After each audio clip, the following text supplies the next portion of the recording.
నేరులో green field highway contractor అధికార నిర్లక్ష్యానికి ముగ్గురు బాలురు బలైపోయారు. ఖమ్మం జిల్లాకు చెందిన చిరంజీవి తన ఇద్దరు కుమారులు మరో బాలుడిని మున్నేరుకు తీసుకెళ్లాడు.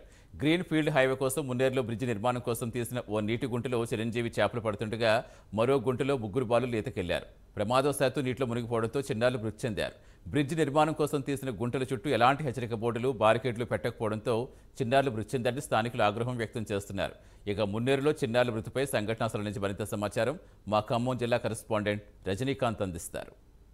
ఖమ్మం పట్టణ శివారు దంసలాపురం ప్రాంతంలోని మున్నేరు నదిపై గ్రీన్ ఫీల్డ్ హైవే అధికారులు నిర్మిస్తున్న బ్రిడ్జి నిర్మాణాల కోసం మున్నేరు నదిలో తవ్విన పిల్లర్ గుంటల్లో పడి ముగ్గురు బాలులు ఈతకు వచ్చి మృతి చెందిన ఘటన విషాదకరణ ఘటన అని చెప్పవచ్చు. దీనికి సంబంధించి ఖమ్మం పట్టణానికి సంబంధించిన ఆదాల చిరంజీవి అనే వ్యక్తి 20వ డివిజన్లో నివసిస్తున్న ఆదాల చిరంజీవి తన ఇద్దరు కుమారులు హరీష్ లోకేష్తో పాటు వారిద్దరు స్నేహితులు హరీష్ లోకేష్ స్నేహితులైన బానోతు గణేష్ను ముగ్గురిని తీసుకొని తండ్రి చిరంజీవి ఆదాల చిరంజీవి చేపలు పట్టేందుకు ఈ మున్నేరు నదిలో ఉన్న నీటి గుంటల్లో చేపలు పట్టేందుకు వచ్చాడు. చిరంజీవి వచ్చిన తర్వాత చిరంజీవి వేరే గుంటలో చేపలు పడుతున్న క్రమంలో ముగ్గురు బాలురు ఎవరైతే చిరంజీవి కుమారులు లోకేష్ హరీష్లు ఇద్దరు అంత బానోతు గణేష్ మరో బాలుడు ముగ్గురు బాలులు కూడా ఈత కోసం తండ్రి ఒక పక్క చేపలు పడుతుంటే వాళ్ళిద్దరు కుమారులు తర్వాత ఆయన వాళ్ళ బాలుల స్నేహితుడు స్నేహితుడు ముగ్గురు కలిసి ఈత కోసం ఈ గుంటలో ప్రస్తుతం మనం చూస్తున్న గుంటలో పడి మృతి చెందిన పరిస్థితి కనబడుతుంది. ఈ గుంట నిర్మాణం సంబంధించి ఈ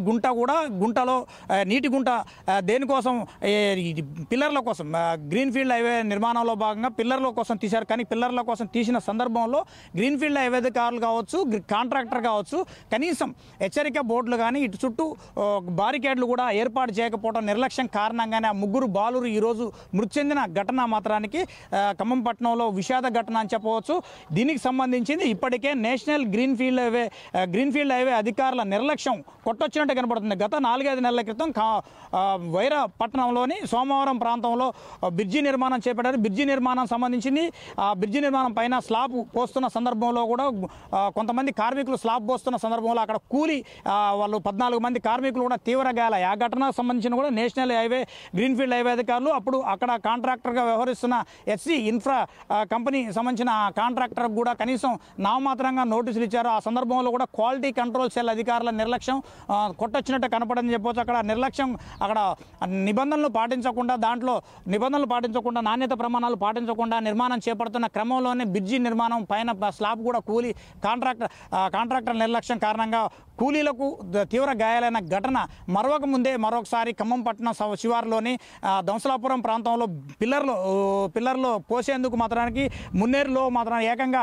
పిల్లర్ల కోసం నీటి గుంటలు తీశారు. నీటి గుంటల్లో స్పష్టంగా కూడా చూడవచ్చు. కనీసం వీటి గుంటల చుట్టూ కూడా ఎక్కడా కూడా కాంట్రాక్టర్లు కానీ అధికారులు కానీ నేషనల్ హైవే అధికారులు కానీ కాంట్రాక్టర్లు కానీ కనీసం బారికేడ్లు కానీ ఇక్కడ డేంజర్ జోన్ కానీ అని చెప్పేసి ఏర్పాటు చేయకపోవడం, దీని పక్క నుంచే కాజ్వే ఒకటి మట్టితో నిర్మాణం కూడా చేపట్టారు. యువతల నుంచి బ్రిడ్జి నుంచి మున్నేరు నుంచి అవతల పక్క వెళ్లేందుకు నిర్మాణం చేపట్టారు. మట్టితో పోశారు. దానికి కారణంగానే ప్రజలు కూడా అటు ఇటు రావటం, చిన్నపిల్లలు వేసవి కాలం కావటం, మరో పక్క వేసవి కాలం కావడంతో ఇక్కడికి పిల్లలు కూడా చాలా మంది ఇళ్లలో నుంచి వచ్చి ఈత కొట్టేందుకు కూడా వస్తున్నారు. ఈ క్రమంలోనే కనీసం ఇక్కడ సంబంధించిన కాంట్రాక్టర్ కానీ నేషనల్ హైవే అధికారులు కానీ పర్యవేక్షణ లోపం కారణంగానే ఈరోజు ఖమ్మం పట్టణానికి సంబంధించిన ఆదాల చిరంజీవి కావచ్చు చిరంజీవి సంబంధించిన కుమారులు ఇద్దరు లోకేష్ హరీషు దాంతో పాటు గణేష్లు ముగ్గురు కూడా మృతి చెందిన పరిస్థితి ఖమ్మం పట్టణంలో తీవ్ర విషాదాన్ని నింపిందని చెప్పవచ్చు. ఆ చిన్న కుటుంబంలో ముక్కు పచ్చలారని 10 నుంచి 12 సంవత్సరాలు నిండని ముగ్గురు బాలులు మృతి చెందడం, ఈ ఘటనపై ఎమ్మటే సమాచారం తెలుసుకున్న ఖమ్మం రూరల్ పోలీసులు స్థానిక అర్బన్ పోలీసులు కూడా సంఘటన స్థలాన్ని చేరుకొని స్థానికంగా ఉన్న లోకల్ ఈతగాళ్ళను తీసుకొని ఒక ఇద్దరు బాలుర్ల మృతదేహాలను ముందుగానే వెలికి తీశారు. మరో బాలుడి బానోత్ గణేష్ మృతదేహాన్ని వెలికి తీయడానికి ఇబ్బందికరమైన వాతావరణం ఉండటంతో ఒక పక్క గ్రీన్ ఫీల్డ్ హైవే నిర్మాణం చేపడుతున్న సందర్భంలో వాళ్ళకి సంబంధించిన మోటార్లు పెట్టి ఆ గుంటలో నీటిని తోడిన తర్వాతనే ఒక 2 గంటలు శ్రమిస్తే కానీ మరో బాలుడు మృతదేహం కనపడింది. ఈ ఘటనకు సంబంధించింది ఇప్పటికీ నేషనల్ హైవే అధికారులు కానీ సంబంధించిన national highway green field highway కాంట్రాక్టర్లు కూడా ఇటువైపు 3 గంటల క్రితం 3 గంటల పాటు ఇక్కడ ఘటన జరిగి 3 గంటలు అవుతున్నా ఇటువైపు తొంగి చూడకపోవటం తీవ్ర తీవ్రమైన విషయంగా పరిగణించవచ్చు. దీనికి సంబంధించింది ఇప్పటికే స్థానికులు కూడా తీవ్రంగా హెచ్చరిస్తున్నారు. చుట్టుపక్కల ప్రాంతాల్లో మున్నేరు పరివాహక ప్రాంతాల్లో ఇటు వ్యవసాయం చేసుకోవడానికి వ్యవసాయ పనుల కోసం కూడా పిల్లలతో పాటు తల్లిదండ్రులు కూడా కూలీలు కూడా వెళ్తున్నారు. కొన్ని సందర్భాల్లో కూడా చీకటి అయినప్పుడు రాత్రిపూట వేళల్లో కూడా ఇక్కడి నుంచి నడిచి వెళ్ళాలన్న ప్రమాదభరితంగా ఉందంటూ కూడా ఒక స్థానికులు కూడా చెప్తున్నారు. మనతో పాటు ఒక స్థానికుడు ఉన్నారు. చెప్పండి బ్రదర్, ఏం జరిగింది ఇక్కడ? ఏం జరిగింది అసలు? కాంట్రాక్టర్ కనీసం ఇక్కడ బారికేడ్లు కూడా ఏర్పాటు చేయలేదు, ఎలా చూడొచ్చు? 4 నెలల నుంచి అసలు 3 నెలలు చిల్లర దాటింది సార్. ఇది గుంటలు తీసి అట్టే సమీపంలో వీళ్ళు వదిలిపెట్టి ఎటువంటి అటు వెళ్ళిపోయి దీనికి పట్టించుకోవట్లా.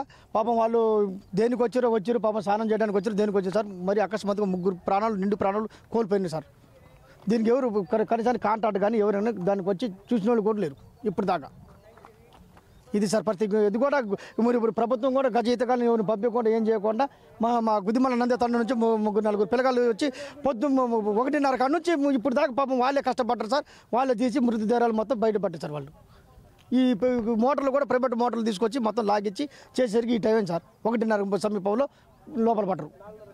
సరే, ఈ ఘటనకు సంబంధించి దాదాపు నేషనల్ హైవే అధికారుల నిర్లక్ష్యం, దాంతోపాటు కాంట్రాక్టర్ నిర్లక్ష్యం కొట్టొచ్చినట్టుగా కనపడుతుందని చెప్పవచ్చు. ఈ కాంట్రాక్టర్ గత 4 నెలల కాలంలో వేసవి సీజన్ మొదలైన ప్రారంభం నుంచి ఫిబ్రవరి నుంచి కూడా ఇక్కడ పనులు నిర్మాణం చేపడుతున్నారు. పనులు చేపడుతున్నప్పటి నుంచి కూడా ఇక్కడ నీటి కోసం గుంటలో పిల్లర్లు తీసే క్రమంలో నీరు బాగా వస్తుంది. మున్నేరు పరివాహక ప్రాంతం కాబట్టి, మున్నేరు నది ఒడ్డు మధ్యలో కాబట్టి దీంట్లో కనీసం పిల్లర్లు తీసిన సందర్భంలో చుట్టుపక్కల బారికేడ్లు కూడా ఏర్పాటు చేయకపోవడం ఈరోజు 3 బాలుర్లు మృతి చెందిన ఘటనకు తార్కాణంగా చెప్పవచ్చు. ఇటు అధికారులకి, ఇటు నేషనల్ హైవే అధికారులకు కావచ్చు, ఇటు సంబంధించిన కాంట్రాక్టర్పై చర్యలు తీసుకోవాలంటూ స్థానికులు కూడా మండిపడుతున్న పరిస్థితి. మరోపక్క ఇటీవల కాలంలో గడిచిన 5 నెలల క్రితం సోమవారం వైరా దగ్గర బ్రిడ్జి నిర్మాణ పనులు చేపడుతున్న సందర్భంలో బ్రిడ్జిపై కాంట్రాక్టర్ల నిర్లక్ష్యం, నాణ్యత లోపం కారణంగానే ఒక్కసారిగా నిర్మాణంలో ఉన్న బ్రిడ్జి కుప్పకూలటం. ఆ సందర్భంలో 14 మంది కార్మికులు కూడా తీవ్ర గాయాలు కావడం, కాంట్రాక్టర్ దెబ్బలు తగిలిన కూలీలను కూడా బయటికి చూపించకుండా, మీడియాకు చూపించకుండా మాత్రానికి చేశారు. ఆ తర్వాత క్వాలిటీ సెల్ అధికారులు ఎస్సీ ఇన్ఫా సంబంధించిన కాంట్రాక్టర్ కూడా కనీసం నోటీసులు ఇచ్చి చేతులు దులుపుతున్నారు. ప్రస్తుతం ఈ ఘటనపై నేషనల్ హైవే అధికారులు కావచ్చు, కాంట్రాక్టర్కి ఎలాంటి జరిమానా విధిస్తారా, లేదంటే కాంట్రాక్టర్ని రద్దు చేస్తారా, కాంట్రాక్టర్ని బ్లాక్ లిస్టులో పెడతారా అనే విషయంపై తేలాల్సిన విషయం. ఈ సంఘటనకు సంబంధించింది ఇప్పటికే 3 బాలుర్లు మృతి చెందారు. ముక్కుపచ్చలారని 12 సంవత్సరాల పిల్లలు మృతి చెందడం ఆ కుటుంబాల్లో తీవ్ర విషాదం నిలిపింది. 3 బాలుర్లో ఒకే కుటుంబానికి సంబంధించిన ఇద్దరు బాలుర్లతో పాటు వాళ్ళ స్నేహితుడు గణేష్ కూడా 3 మృతి చెందడం ఖమ్మం పట్టణంలో విషాద సంఘటనగా చెప్పుకోవచ్చు. ఇది ఖమ్మం జిల్లా తాజా పరిస్థితి. వీడియో శంకర్తో రజనీకాంత్.